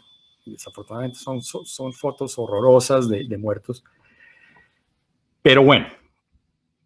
Ahora, el último incendio que les voy a mostrar muy rápidamente es el incendio de la prisión de Comayagua. Y una cosa impactante para nosotros es que esta es la lista de los 10 incendios que han ocurrido en la historia del mundo en prisiones. Los 10 incendios con más muertos en prisiones en el mundo. Y 8 de los 10 son en Latinoamérica. Yo escribí un artículo para la NFPA y yo calculaba que la probabilidad de morir en un incendio en una prisión latinoamericana es 215 veces mayor que en una prisión en los Estados Unidos. Y aquí estoy con Antonio Macías de la NFPA, que fue quien me acompañó a la documentación de este incendio, y los ángeles que encontramos ahí, que fueron estos investigadores de ATF, aquí en los Estados Unidos, del gobierno federal americano. Comayagua es un sitio donde yo voy 3 o 4 veces al año porque ahí hay una base militar americana. Es una de las principales bases americanas. Y ahí hay muchos proyectos. Esos proyectos, el gobierno americano requieren que todos los proyectos que tengan que ver con protección contra incendios, el contratista tiene que contratar a una persona como yo, un ingeniero de protección contra incendios que tiene que ir a firmar, revisar, firmar, probar los sistemas y tengo que dar la firma, tengo que poner mi sello como ingeniero profesional en incendios. Entonces yo ahí voy mucho. Entonces en esa base militar que estaba muy cerquita de las prisiones, ellos le pidieron al gobierno americano que mandaran estos 2 investigadores, los cuales nos apoyaron tremendamente y mucha de la información que yo tengo en el reporte es basada en información que nos dio ATF. Este incendio es el incendio con más muertos en una prisión en la historia del mundo. Básicamente son 2 estructuras, aquí se las voy a mostrar, 2 estructuras de concreto, paredes de ladrillo con techo de metal, una construcción muy, muy tropical, digamos así. Cada estructura es relativamente pequeña, 466 metros cuadrados, separadas por este corredor de casi 5 metros. Y cada una está subdividida en 5 módulos. Cada módulo tenía 100 prisioneros, pero estaba diseñado para 52 prisioneros. O sea, un hacinamiento espectacular. Para los estudiosos de la normativa NFPA 101, esto es lo que se llama una prisión condición 5 contenido. Es decir, que en esta prisión tú no puedes salir o sea, en la noche y tú entras a tu celda, la cierran y tienen que abrirte, tú no puedes salir por tu cuenta. Aquí están los módulos, está el módulo 1 al 10. El incendio ocurrió en el módulo 1. Aquí más o menos se ve, y ahorita les voy a mostrar otras fotos, se ven los camarotes. Aquí habían 2 camarotes y después para poner más personas pusieron 4 niveles de camarotes. Esos camarotes, los prisioneros, para tener cierta privacidad, lo que hacen es que les ponen recubrimientos en telas de poliéster, telas bastante económicas, pero muy combustibles. Y lo que ocurrió, esto está en la anterior, es que una persona estaba fumando, quema la tela, los amigos se van a la parte del fondo, que es donde hay un baño, y traen unas cubetas de agua y la tratan de apagar. Y esto está en Honduras, que es tal vez no es el país más peligroso del mundo, tal vez esto con Venezuela, son los países más peligrosos del mundo y aquí están los maras, los maras salvatruchas, ¿no? Es una ganga, unos, ¿no? Que están en estas prisiones, gente muy, muy peligrosa. Y en la noche los meten en sus módulos. Hay riñas, entonces los guardias tienen otro anillo de seguridad, ellos se salen y cuando hay riñas en la noche no se meten, porque les da miedo. Entonces, cuando ellos oyeron la algarabía, nunca se imaginaron que era un incendio. De hecho, los que les avisan a los guardias del incendio son los bomberos, porque los bomberos reciben llamadas del sistema central del 411 en Honduras, utilizan el mismo número que en Estados Unidos, reciben la llamada de los prisioneros, que no deben tener celulares, pero tenían celulares, llaman a los bomberos llegan y le tocan la puerta a la prisión y le dicen a los guardias que hay un incendio. Obviamente, ya eso es muy tarde. Obviamente, esto no tenía rociadores automáticos, no cumplía ninguna condición y fue un incendio horroroso, pero se veía venir, ¿no? ¿Cuál es la solución? Una vez más, estos benditos rociadores, obviamente aquí son rociadores diferentes porque son rociadores institucionales. Es un rociador que está diseñado para que cumpla 3 condiciones. 1, que sea a prueba de golpes. 2, que si se rompe en pedazos que no puedan conformar una arma cortopunzante. Y 3, es que es imposible atarle una soga para que el prisionero se pueda ahorcar, que es otra condición que ocurrió cuando se empezaron a instalar los rociadores en las prisiones. Los prisioneros utilizaban el rociador para para quitarse la vida.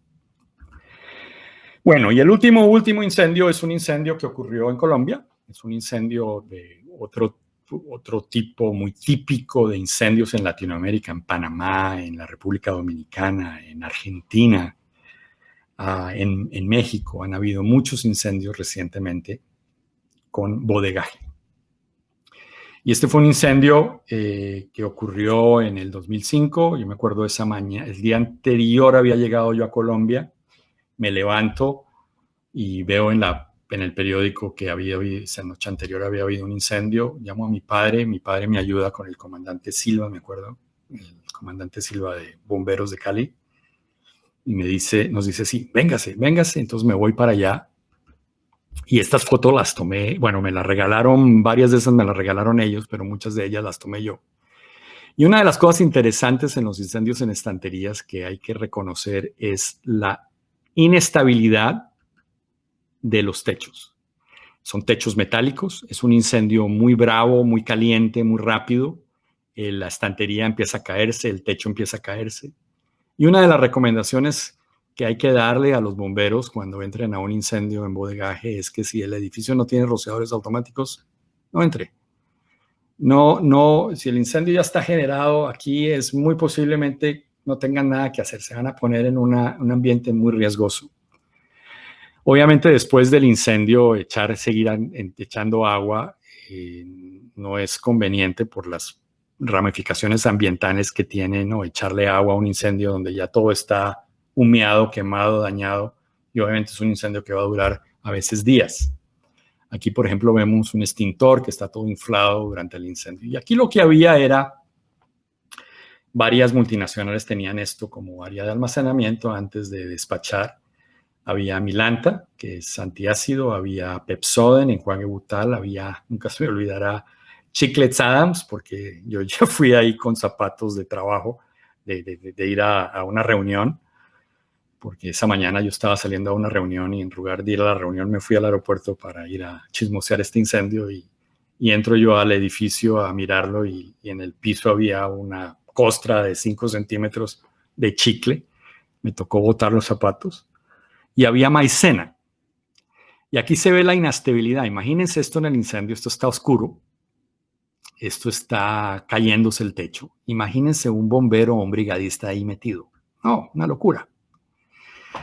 Y lo último que les voy a mostrar es esto para terminar, y me excusan que me estoy pasando un poquito del tiempo, yo no sé por qué se me fue, tal vez estoy muy emocionado de hablar con ustedes hoy, pero es el típico incendio de las estivas, y lo que quiero mencionarle, y muchos de ustedes lo habrán visto, ¿no? Es la velocidad del incendio. Estos son estivas que tienen cajas de vasos de poliestireno, esos vasos blancos, ¿no? Que te dan en los restaurantes. Y en la parte derecha está el incendio con rociadores y en la parte izquierda sin rociadores. En la parte derecha vamos a ver que más o menos a los 40 y pico segundos se van a dar cuenta, funciona el primer rociador. Entonces imagínense que aquí haya detección también, que la detección funcione a los 15 segundos. En 30 segundos no hay nadie que pueda hacer nada en este incendio. Entonces NFPA por eso no recomienda la instalación de detección de humo en una bodega o en una oficina.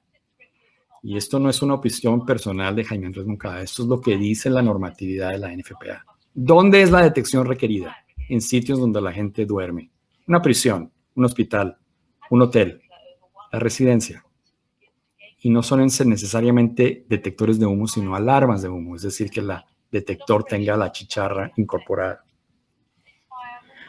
Lo que estamos viendo en el incendio de la derecha es un rociador que está empezando a controlar el incendio. Es como un martillo que le da una puntilla y lo empieza a bajar la pluma de humo para abajo, para abajo, para abajo. Y a la derecha tenemos ya una temperatura de 540 grados centígrados. Es un techo a 500 grados centígrados, más o menos a los 10 minutos se cae. Pero obviamente la temperatura va a incrementar.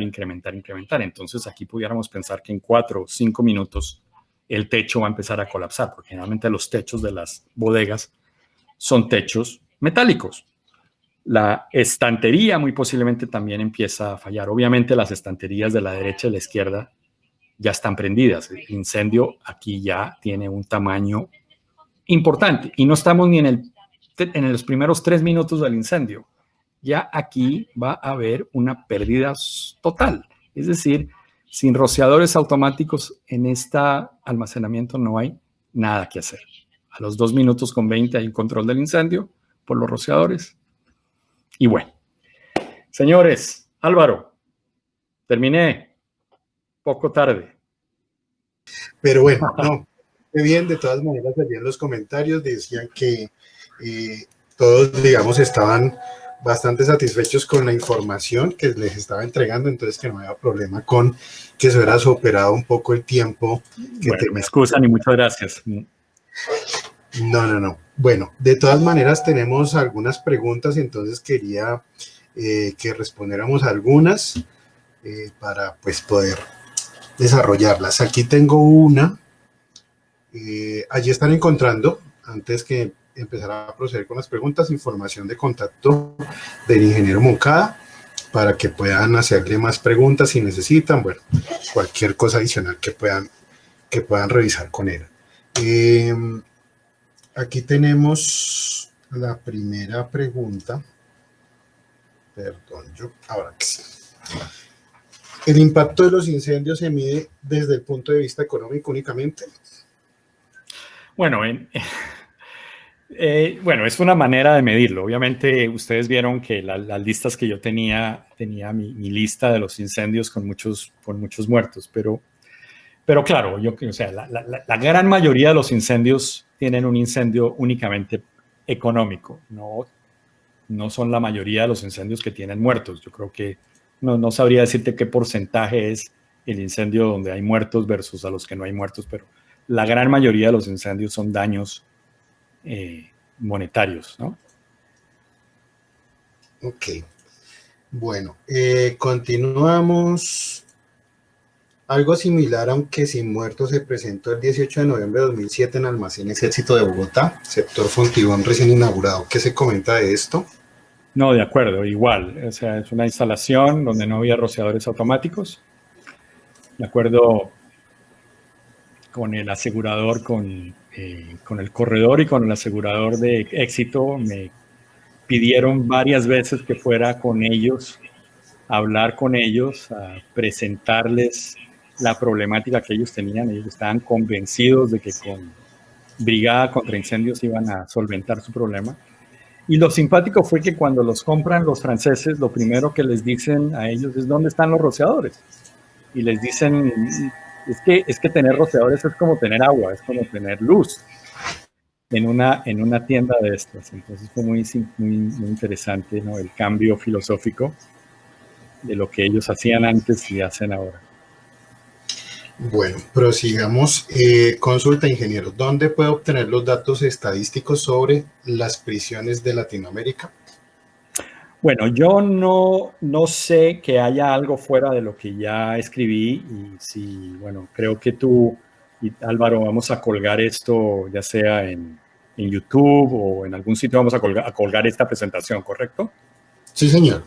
Bueno, entonces cuando vayan a ver lo de prisiones, van a ver en la parte inferior que hay un link de un artículo que yo escribí para la NFPA, que es donde yo hice el cálculo de los 215, de la probabilidad que es 215 veces más alta de morir un incendio en Latinoamérica que en los Estados Unidos.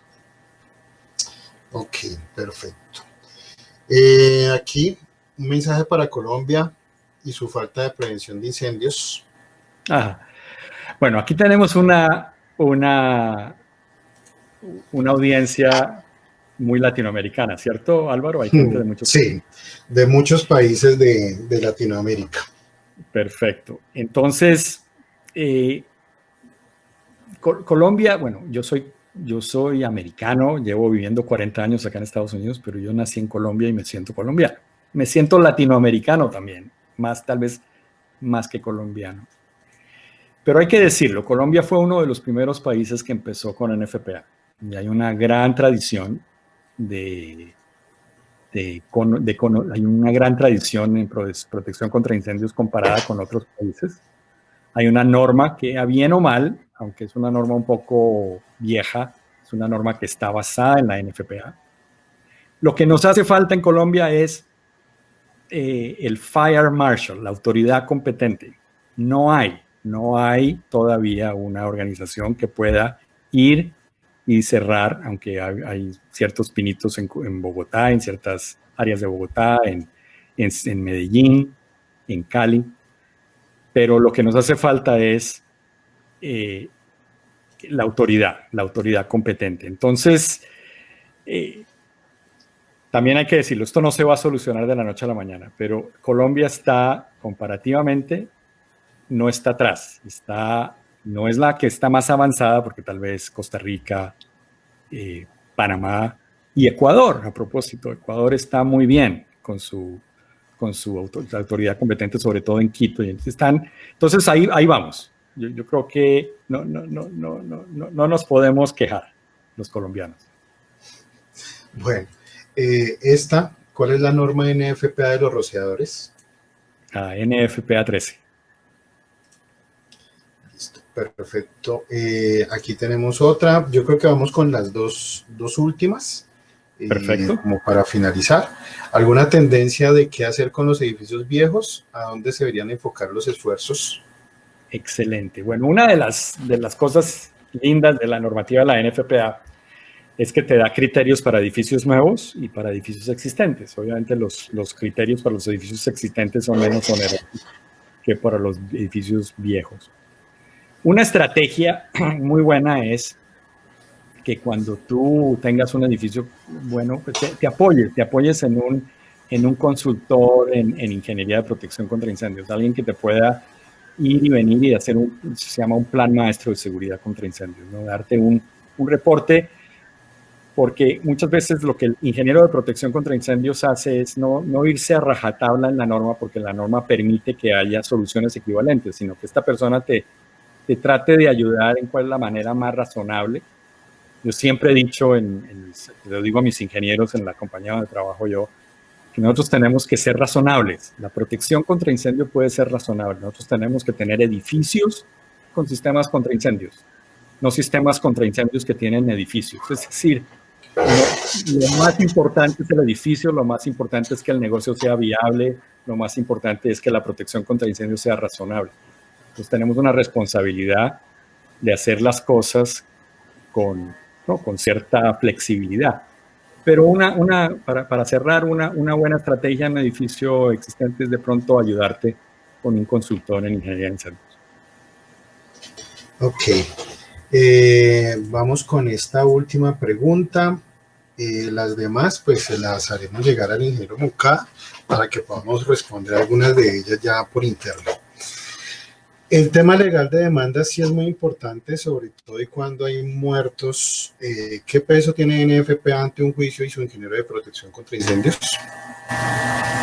Bueno, aquí digamos, la ingeniería de protección contra incendios es una carrera. Yo fui a la escuela y no solamente eso, yo después de graduado tuve que tomar un examen en ingeniería de protección contra incendios para obtener mi licencia. O sea, es un área muy regulada, es como los doctores o como los veterinarios que tienen que tomar un examen para demostrar su pericia. Esto desafortunadamente en Latinoamérica no existe. Hay mucha gente que se puede tildar de la noche a la mañana de ingeniero de protección contra incendios y nadie le va a decir que no hay una manera legal de demostrar esto. Entonces, aquí en los Estados Unidos, ante un juicio, para yo poder ser un perito en incendios, tengo que ser ingeniero de incendios y además tengo que tener mi licencia en ese estado como ingeniero de protección contra incendios. Y obviamente hay una legislación que está hecha para eso. Yo entiendo, y no soy un experto, pero yo entiendo que, por ejemplo, en un país como Colombia, uno de los problemas que hay es que, por ejemplo, un ingeniero se le puede abrir un litigio, pero hay unas limitaciones de un número de salarios que se le puede poner de multa a ese ingeniero. Y generalmente esos montos son tan bajos que no vale la pena iniciar el litigio contra el ingeniero. Entonces, yo entiendo, por ejemplo, que en Chile esa legislación ya ha cambiado. Entonces, permite que la persona que diseña, sobre todo, se le pueda litigar de una manera mucho más contundente. Ok. Bueno, si me permite, yo creo que la ultimita ahora sí, ingeniero. Tenéis que Claro, tenía por ahí uno que me había saltado. Yo encantado. Listo, los diseños prescriptivos versus basados en desempeño, ¿cuál es su posición? Esto debido al sobredimensionamiento. Claro. Pues sí, o sea, en ingeniería de incendios, y la normativa de la NFPA lo tiene las dos opciones, ¿no? El diseño basado en el incendio prescriptivo, que es la manera como seguir una receta de cocina, la manera más típica de establecer los criterios de protección contra incendios en un edificio, o hacer un diseño por desempeño. ¿Cuál es el problema del diseño por desempeño? De que aunque puede ahorrar mucho dinero, por ejemplo, nosotros, por ejemplo, ahorita en la oficina en Bogotá estamos haciendo el diseño por desempeño de un sistema de humo en una hidroeléctrica, que es un problema muy complicado. Pero ese cliente está gastando un número importante en la ingeniería. Entonces te hago una analogía. Si yo, por ejemplo, tengo un proyecto de $50 millones, donde el sistema de protección contra incendios va a valer 3, y la ingeniería de sistema de protección contra incendios que vale 3 vale $60,000. Entonces tú haces una ingeniería de $60,000 para la instalación de un sistema de $3 millones para un proyecto de $50 millones, donde todo vale $50 millones. Ese cliente dice, ay, esos 3 millones los quiero bajar. Entonces, es posible que esos 3 millones se puedan bajar, digamos, a $2 millones. Pero la ingeniería ya no vale 60, vale de pronto 200. Entonces ahí brincan y dicen, ay, pero esa ingeniería está muy cara. El problema es que hacer ingeniería por desempeño toma mucho tiempo, es muy costosa. La gente que la debería hacer es la gente que más sabe de ingeniería de incendios. Por consecuencia, esa gente es cara. Son muchas horas. Entonces es cierto, pero el proceso es más fácil en un país desarrollado como los Estados Unidos, donde de pronto es más claro que en un país como Colombia, Argentina, donde de pronto el cliente, cuando uno le dice lo que hay que gastarse en ingeniería, va a decir, me parece muy caro. Y ese es mi principal problema. Ok, bueno, yo creo, ingeniero, que con esto damos cierre. Ya, pues, obviamente hay preguntas que quedan allí pendientes por responder, pero pues se las vamos haciendo llegar para que podamos contestárselas a los participantes. Igualmente, el video también se los vamos a enviar y lo vamos a publicar para que lo puedan volver a revisar. Ingeniero, muchísimas gracias por acompañarnos, por dedicarnos este tiempo, que siempre yo sé que se quiere hablar mucho más, pero pues bueno, estos espacios se han creado básicamente para que podamos acercarnos en esta coyuntura, seguirnos capacitando, seguir aprendiendo y retroalimentándonos de toda esta información que es tan útil para todos. De todas maneras, nuevamente muchas gracias y no sé si quiera dar unas palabras finales. No, gracias a ti, a todos ustedes. Sigan aprendiendo. Esto es una carrera fabulosa. La protección contra incendios es muy profunda. Yo todos los días, así como ustedes están viendo, yo estoy viendo webinarios de la ingeniería de incendios con la Sociedad de Ingenieros y ya llevo 35 años en esto y sigo leyendo todas las normas que ven aquí detrás. Y esto es lo lindo de esta carrera, que vive cambiando y es muy profunda y todos los días aprendo. Y lo último que quiero decir es que aquí está mi correo electrónico. Una de las maneras que yo tengo más prácticas de aprender es con sus preguntas. Me mandan muchas preguntas. Yo creo que por lo menos 2 o 3 a la semana alguien me pregunta algo por correo. A no ser de que no sea una pregunta de un proyecto específico, sino es una pregunta más conceptual, yo encantado. Muchas veces no la sé, le pregunto a mis amigos, me pongo a investigar y le respondo porque así aprendo yo también. Entonces, a la orden. Y muchas gracias, Álvaro. No, a usted, ingeniero,